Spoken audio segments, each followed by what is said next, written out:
The authorities are taking this very seriously. They fear that if not enough people get vaccinated, we might see a prolonging of the pandemic for months and months, and we might even see cluster outbreaks in certain communities, which could lead to serious illness and even death. Now, the authorities also just published new figures yesterday showing a 20% difference between the richer and the poorer areas here in Stockholm about the number of people who've actually taken the jab. Now, they're working through new ways of reaching out to these communities, especially digital ways. And I'm now joined by David Kabazi, who's head of digital at the communications agency, The Social Few. So, David, you're one of the people who are working digitally to try to reach out to these communities in their own language. What kind of challenges are you facing in terms of reaching out about vaccines?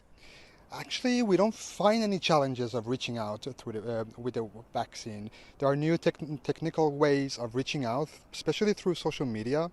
So we have developed new ways of actually targeting different minority groups, adjusting the language and adjusting from a cultural perspective. And we are doing pretty well. But what kind of questions then are you getting from people when you speak to them and interact with them in their own language? There are a lot of questions. There are some disinformation about the vaccine, something it costs to take the vaccine, especially if you're new to Sweden or if you're a new minority to Sweden. Especially through some vaccines, there are some disinformation worrying about the by-effects of the vaccine, especially like AstraZeneca and so on. But mostly they want to know more. They want to be safe. Really, information and communication is about building trust. So we need to have more insights and we need to have dialogues to build trust with the different minority groups. But why is it, though, that we're seeing this difference in the number of people who are taking the jab when it comes to Swedish-born or foreign-born? I think the answer is pretty much a complex one. We need to understand cultural factors as well.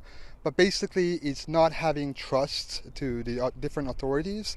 And because historically, we haven't built trust. We haven't had any dialogues. So by doing digital dialogues and digital information campaigns, we can start building those dialogues.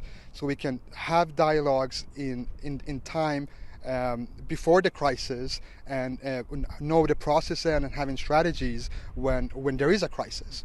How good has the Swedish government been at reaching out to these communities with information either in Swedish or their own native languages?